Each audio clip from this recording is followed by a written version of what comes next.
Hi, everybody. Just a quick announcement before we get into today's show. In case you missed it last week, we are moving to once a week podcast episodes every Thursday instead of every Tuesday and Thursday, because I wanted to take that time that has been going into that second episode and put it into some new and exciting projects we have coming your way. Things like one on one coaching, group coaching, online courses and seminars, and of course, Farm Simple RN, which is a pharmacology study tool that will be available in the coming months. So, you have 20 Nursing Student Coach podcast episodes that have already been released, and we will be having new ones every Thursday. Thanks so much, everybody. And now on to today's show. Nursing school is a wild ride, but that doesn't mean you have to run and hide. When the going gets tough, don't leave your stress undiagnosed. You gotta call the nursing student coach. Real life tips from a registered nurse. In school and out, she's seen the worst. Now without further ado, yeah, here is your host. It's the Nursing Student Coach. Hello, everybody, and welcome to Nursing Student Coach. My name is Lauren Chapnick, and I am your host. And I want to thank you so much in your support. As you know, it is my personal mission with this show to help put more great nurses into the world. So, the more listeners that we can reach, the more future prospective nurses who can hear the show, the better. So, if you're watching on YouTube, if you could subscribe to the show, make a comment, it really helps to put the show in front of more prospective listeners. And if you're listening on Apple Podcast or watching on Spotify, it is also so helpful if you take out your phone and give us a quick 5-star rating and write a quick review, just one or two sentences, what you like about the show. And I would appreciate that so much. Today, we are talking about what it means to be a nurse practitioner, an NP. What exactly does an NP do? And when is it a good time to go back to NP school if that's something that you're thinking about doing as an RN? Furthering our education as nurses is something a lot of us think about. So today we are speaking with the director of the Family Nurse Practitioner Program at Manhattanville College.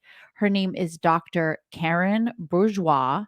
And she is a PhD. She's an RN. She's an FNP.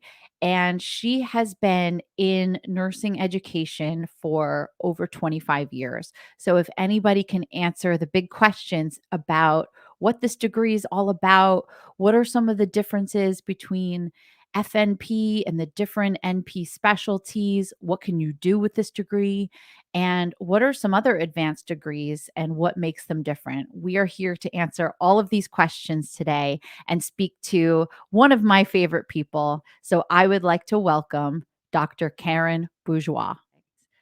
Hi, Dr. Bourgeois. Thank you so much for joining us. Hi. Welcome. Hi, Lauren. I am so happy to be here. Good. So, if you could, just for a few minutes, walk us through your background. How did you get into nursing and then education and then into what you're doing now? Sure. So, growing up, it was myself, my sister, my mom and dad, very traditional nuclear family. My grandparents lived downstairs. My mom was the third generation of nurses. My grandmother was a nurse. She was a nurse. Subsequently, I became a nurse, and we actually have a fourth generation that I'll tell you about in a minute. Wow. My dad he served in Vietnam, and he came back and through the GI Bill paid for his nursing school. So my parents were both nurses. So everything at the dinner table from when I was very, very young had to do about nursing. The friends that they had were nursing. You have a lot of nursing friends because you can all Yes. talk. And so everything was nursing. And my sister and I hated it. And I used to tell people that I would rather be, I think, a sanitation worker than a nurse. When I was 16, I started dating a 21-year-old who was in college, much to my poor parents. I'm sorry, mom and dad. Anyway, subsequently, he was killed a year after he was my first love, and he was killed in a car accident on the Bronx River Parkway. And Oh, wow. I'm so sorry. it was tragic, but it was transformational in the way that we went to the emergency room and I walked in not knowing what had happened because I had met his passenger and his passenger was fine. And when we got to the hospital, it was the nurse that came out from the inner sanctum of the ER, and she told me, and she grabbed me and held me, and I crumbled to the floor, and she crumbled to the floor with me. I don't know her name. I have a vision of her, but all I thought about at that moment was how amazing this woman was to be able to give that, first of all, what a horrible, hard job to have to do that, and how gracefully she did that, and how impactful it was. And I'll never forget, how she supported me through that first 90 seconds. What a powerful story about that nurse. I Yeah. mean, Yeah. yeah, She was my angel. She had to come out and deliver that news to a 16-year-old girl, I cannot imagine. and it had to be, I'm sure she could have chosen a different career path that didn't involve such a gut-wrenching kind of revelation, but I'll never forget her. Never. Yeah. Wow. And then all of a sudden everything kind of clicked, all the nursing in my background, which would apparently be why I went into nursing, plus that encounter. All I wanted to do was be a nurse. So I was fortunate enough to go to the College of Mount St. Vincent, and I got my RN undergrad there. I started working at New York Hospital in the city as a orthopedic nurse, and that was quite an interesting job. I kind of felt like I threw people on and off stretchers all day. I found myself not using all the wonderful parts I learned in nursing school, teaching, health promotion, health protection. So while I was at New York Hospital, I took a per diem job at the visiting nurse service in New York, and I started doing home care and absolutely fell in love with home care because of the teaching, the one-on-one. This is great. So during that time, VNSNY was nice enough to send me back to school to get my nurse practitioner. Now that I had my master's, I could officially lecture and do clinical. And I started doing that per diem. And I also worked as a nurse practitioner 3 days a week in internal medicine. I started working at Mount St. Vincent as a professor. And then I was approached by Concordia College, who had developed this accelerated program where you could become a nurse in 15 months.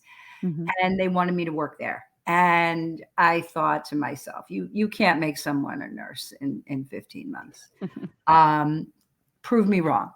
And I went over there, and it was the most amazing, transformative program. And I fell in love with the idea of taking someone who now knows what they want to do, had tried some other career, and now really wanted to pursue nursing. I started new learning curve, right? I started learning how to do administration, and then they asked me to be the permanent dean, and I was the permanent dean until Concordia unfortunately closed down. And I moved over to Manhattanville College, and I thought to myself, what haven't I done? So Manhattanville offered me the chance to become the founding director of their Family Nurse Practitioner Program, which I jumped at. And currently we will be graduating our first cohort of 10 nurse practitioners in this December of 2023. That's very exciting. That's incredible. So you are the director of the FNP program. So I think what a lot of listeners are wondering is, what exactly does an NP do? Because I know in undergrad, there's a lot of talk like, oh, yes, I'm going to go for my NP after this long. And I'm not sure a lot of people, I'm not even sure if I fully understand, what is the difference between an NP and an RN? What can you do with one versus another? That's a great question. One of the wonderful things about NP that I profess is nurse practitioners take the best of nursing and combine it with the best of medicine. So they come at patient care from a dichotomy of journeys. How to talk to people, how to teach people to change behaviors, how to help people be their own agent or advocate. And then medicine, the best of diagnosis, the best of treatment, the best of referral comes on that side. So a nurse practitioner kind of takes all these things, medicine and nursing, and puts them together and presents forward. I find that my role as a nurse practitioner, I've been at my private practice for 22 years, still with the same doctor, is more when the patient needs a little bit more health promotion, a little bit more health teaching. I find that these are the patients that I do best with in primary care. I'm able to take that nursing edge and tell people, okay, you have diabetes. All right, what are we going to do about this? What does diabetes look like in your life? And okay, so this medicine's working for you, but this one isn't. Why don't we try this? Or I see you're not getting the insulin or blood sugar control that you need. Let's up your medicine, or let's add a medicine. Let's talk about exercise. Are you out moving around, even if it's at 5 minutes in one direction and 5 minutes back? Oh, look, it's time we have to check your A1C again. Have you gone to the podiatrist? Or have you gone to the retinal specialist this year? So a lot of what I do is that combination of medicine and nursing. Nurse practitioners practice in so many areas that our scope of practice is not as evident. So that's why a lot of people have questions about what exactly nurse practitioners do. I don't like the term extender, but I do like the term encompasser. We really encompass that best of medicine and best of nursing. And wherever you put a nurse practitioner, it's an addition. It's not just the addition of, let's say, a physician. It's the addition of medicine and nursing together, with all those factions playing at the same time. I find that a lot of my medical colleagues don't think, to the other stuff. They don't think about diet as much. They just tell the patient, okay, no concentrated sweets, no processed foods. I find that my approach tends to be, okay, let's talk about your favorite foods. Oh, I Yeah. see. All of them are processed. All of them are sugar. How can we moderate this so that you feel better? And so that they'll actually adhere to it. Right. Because I know if someone said to me, you can't have ice cream anymore. I mean, literally the first thing I would do after I left my appointment was go get ice cream, because I know personally, Yeah. I don't like to be told that I can't No. have something. But let's talk about, okay, let's have ice cream once a week instead of once a day. So nursing gave me that background to be able to ask or approach things in that way. And I think it's a lot more palatable to our patients. Yeah, I would agree with that. And I've never heard NP, nurse practitioner, described as the marriage between the best of nursing and the best of medicine. Yeah. I love that. I've been using that. I like it. Yeah, it's good. It's great. And I think so, as a nurse practitioner, you have the ability to diagnose and to prescribe, but you are first and foremost an educator. That's the role I truly embrace. Yeah. The diagnosing is tricky. We're not taught as nurses to see constipation and then go through 5 or 6 or 7 things it could be. We are just focused on relieving the problem. Right. Whereas for the medical angle, I have to figure out what's causing it, treat it, and then follow up on it. So it was tricky in the beginning because the medical diagnosis or the differential diagnosis model was new to me. Right. That's a different role. Yeah. So a couple questions. At what point would you think that an RN would be ready to go back to NP school? How soon is too soon?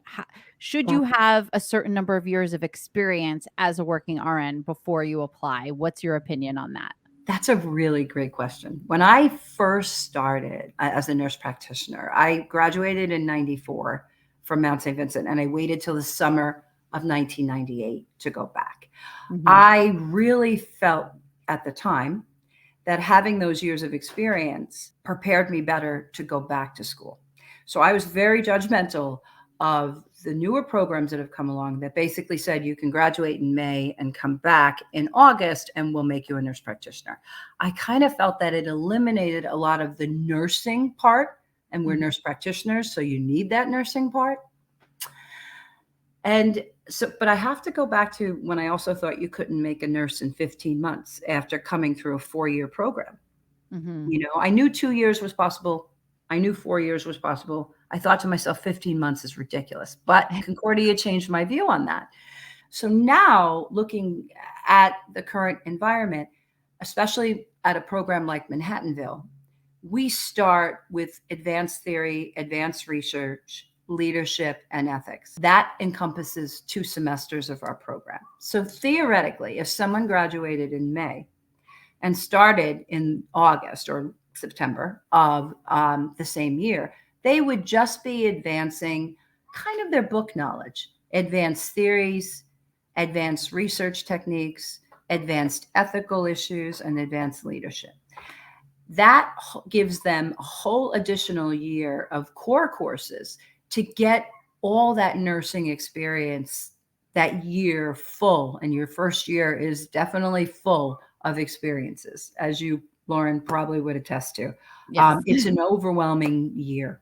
And by the time they come through that year and they have these core courses with them and they approach advanced health assessment, I am happy to report that they are ready. They are ready to take on the advanced diagnosing, the differential diagnosing. They're ready to have really poignant conversations about nursing, about being a nurse practitioner from what they've observed from the doctors and the teams they've worked with. They have a lot of insight. So when they get into Family Nursing Practice Theory 1 in our program, they're really handling it well. We're getting wonderful feedback about their evaluations and their ability to practice as an independent practitioner. So once again, I have been proven incorrect that I really do think if you find the right program that gives you that time, that whole first year to kind of grow as a nurse, by the time you get to the advanced portion, I really do find that students are ready for this. That makes a lot of sense. I never thought of it that way because you're going to be working while you're going to the NP program. Right. So your first year, at least in this program, and I would think it's similar everywhere, is your foundational core courses. Right. And I would encourage students not to rush. Make sure if you're looking into a nurse practitioner program, make sure you find the program that fits you and lets you function as a working RN, as a partner, maybe as a parent or as a caregiver of different generations. You don't want to commit yourself to a program that's going to be all encompassing. Your RN, we always talk about this, right? It's 15 months, say goodbye to your family. And we say it rather, I don't know, snarkily, say goodbye to your family and friends because you can see them. Yeah, you were able to do other things, but it was life-changing. Yes. This should be life. I truly believe that a master's degree should be life adding, not changing. I love that. Added on experience that's going to take you forward, but there's no rush to go forward. Trust me, the salaries are not that much different. There's other benefits, things like hours and different things that make the nurse practitioner really a wonderful, wonderful career. But no one should really be my opinion, don't rush it. Savor the moment, move forward in the journey to your nurse practitioner, and then figure out what some people graduate with their master's and they decide to go into teaching. I can tell you after 3 days of academia, I am so ready to go back into my practice mode. And after about 8 hours to 10 hours of practice, I'm very excited to get back into education. So it keeps me fresh and excited most of the time. Right. How long is the total time of the FNP program? Is it 2 years? Our program at Manhattanville is part-time, 7 semesters. So it's fall, spring, summer, fall, spring, summer, fall. Most part-time programs it's about 3 years. Okay. And then a year and a half full-time, again, if you wanted to pursue something like that. Right. So what is the difference then if you get your MSN versus your NP? Your Master's of Science in Nursing, is that really so you can teach? Is that so you could basically teach clinical at that point? Yeah. Most of the time, now it's interesting. State to state, things are different. So most of the time, if you're getting a master's and not becoming a nurse practitioner, you're either getting in an education, administration, and yes, that enables you to be teaching at a master's, teaching in a master's program or a baccalaureate, mostly in a baccalaureate program, excuse me. And in the hospital to pursue an administrative career. This is where it gets tricky. If you get an FNP in New York State, you can teach because you inherently have your master's, or work as a family nurse practitioner. Where it gets really tricky is when you want to go on. So New York State is one of 2 states where if you get an FN, the only people in New York State schools that can get a DNP, a doctorate of nursing practice, is an FNP. So if you have an MSN in education or an MSN in administration, and you would like to pursue doctoral education in New York State, you would not be able to enroll in a DNP program. Now, that's only New York State and Alabama, I believe. Wow. In every other state in the United States, anyone can become a DNP. What is the advantage of getting your DNP versus FNP? Oh boy. Yeah. You can give me the short answer. Yeah, I have not come up with a good answer for that. Mhm. A DNP is a great degree for a nurse practitioner who wants to stay in education. Okay. Or call themselves doctor. Correct. Which is a big, big debate constantly. I have a PhD.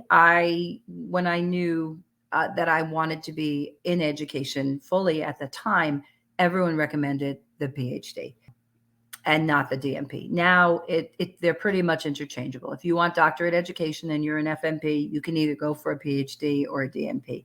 And sometimes you'll find the DNP program is more manageable at times. They do a project instead of a thesis. And so what I would say to anyone in pursuing that, do your homework, look in the direction you want to go with, and find what works best for you. But I don't have a really great answer. No, that's fine.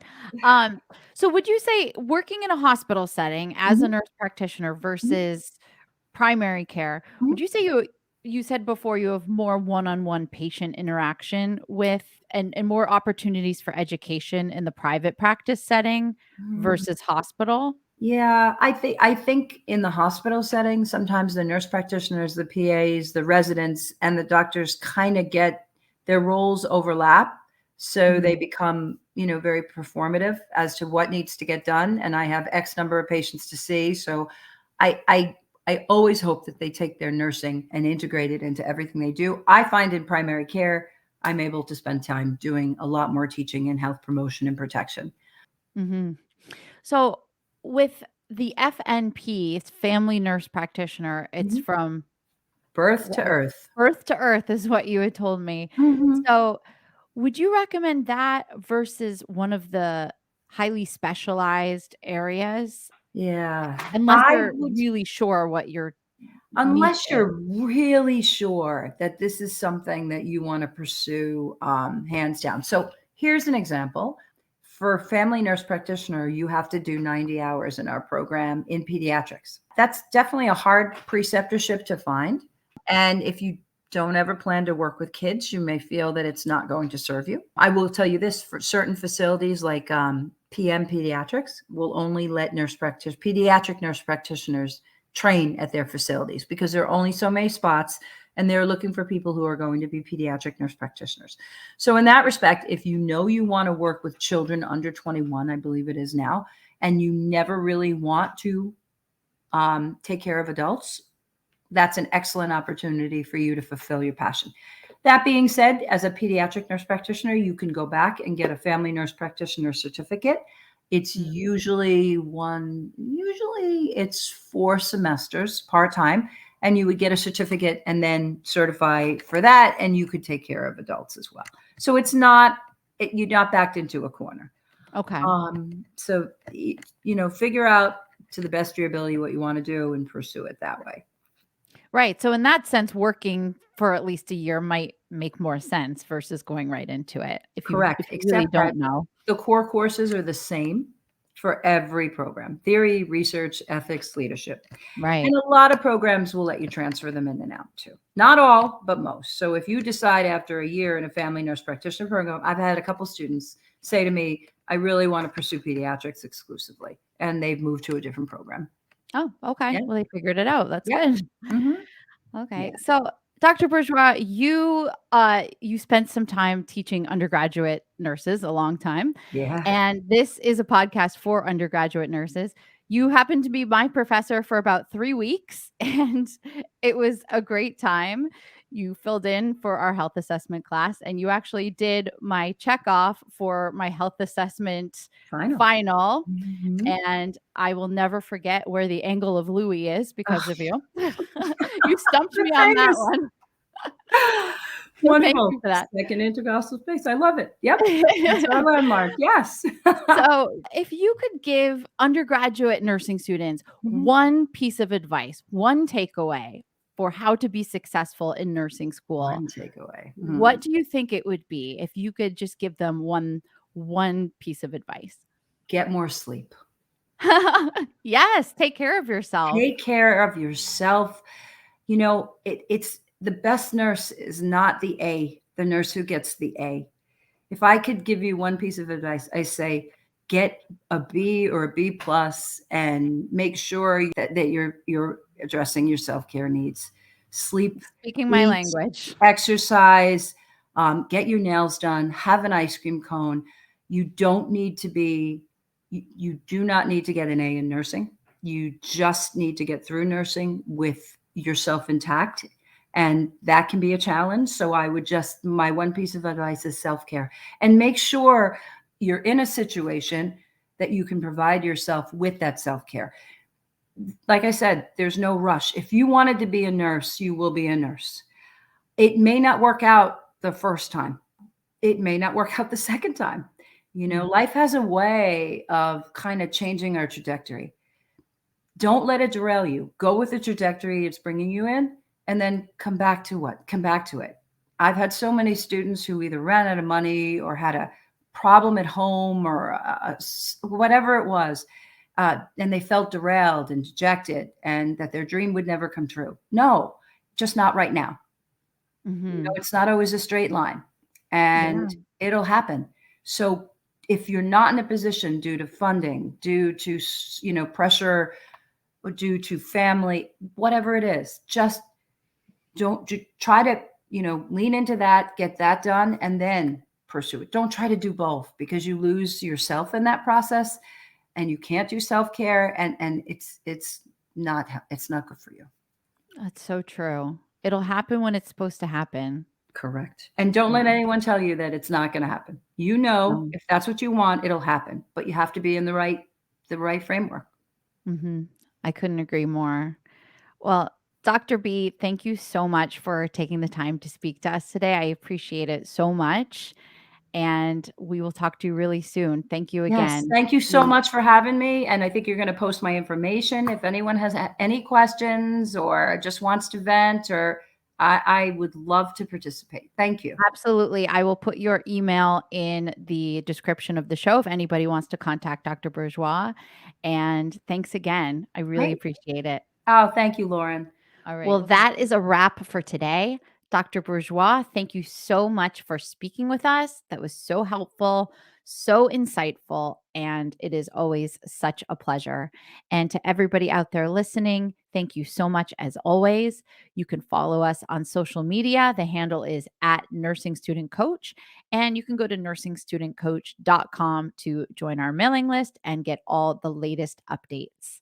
Until next time, have an amazing day. Bye-bye. Thanks for tuning in to the Nursing Student Coach Podcast.